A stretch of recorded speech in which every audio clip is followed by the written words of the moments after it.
Hey everybody, welcome back to Crucial Conversations. This is video number 11.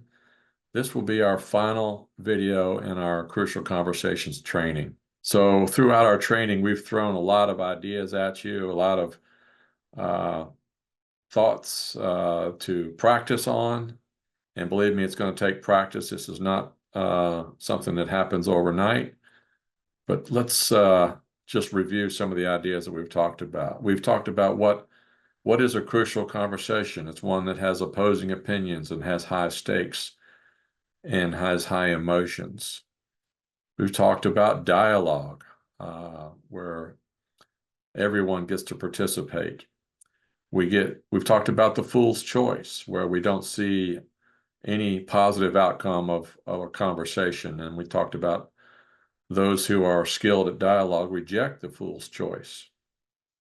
We've talked about the pool of shared meaning, and in a dialogue, the first step is to get everybody's thoughts and ideas into the pool. We've talked about how do we initiate and begin thinking about how to have a good, positive, crucial conversation, and it starts with our hearts and asking ourselves some crucial questions that can help us into the conversation. We've talked about the absolute necessity for safety to be present in the midst of a crucial conversation where there's mutual purpose and mutual respect in the conversation, where people believe that we're all heading in the same direction, and that we really truly do care about one another and respect our opinions and thoughts. And then in our last video, we talked about mastering our stories and how important it is to separate the facts from a story that we might be writing in our head about a situation. And believe me, we can write stories very quickly. I know I can. And it's helped me in the past to start thinking about fact from story. The very closing portion of the Crucial Conversations book, Joseph Grenny says this. He says, our emotions are incredibly plastic. In crucial moments, they are almost always wrong.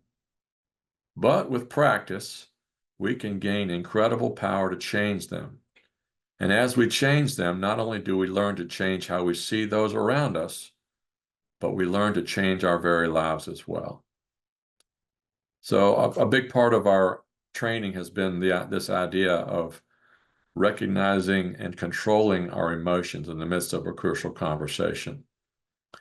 And I think Joseph is correct. If we can learn how to harness our emotions and to steer them in the right direction, we can change our lives.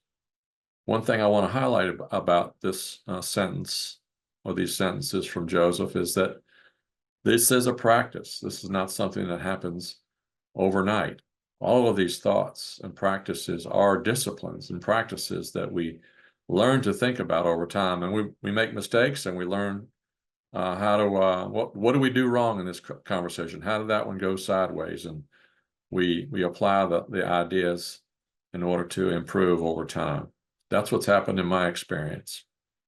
Again, I just want to thank the folks that have written the Crucial Conversations content, the book. Here's the book.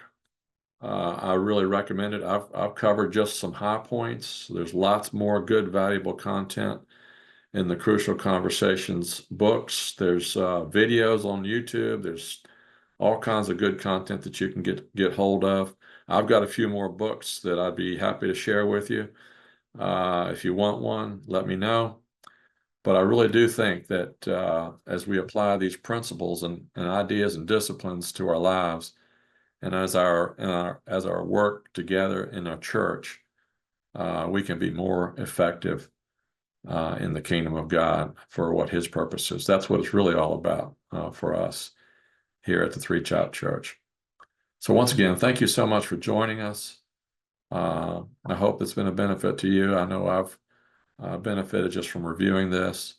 And so let me know if you have any questions. Reach out to me at church or whatever, and we can talk some more if you'd like. So God bless. Thanks again for tuning in, and we'll see you next time. Bye bye.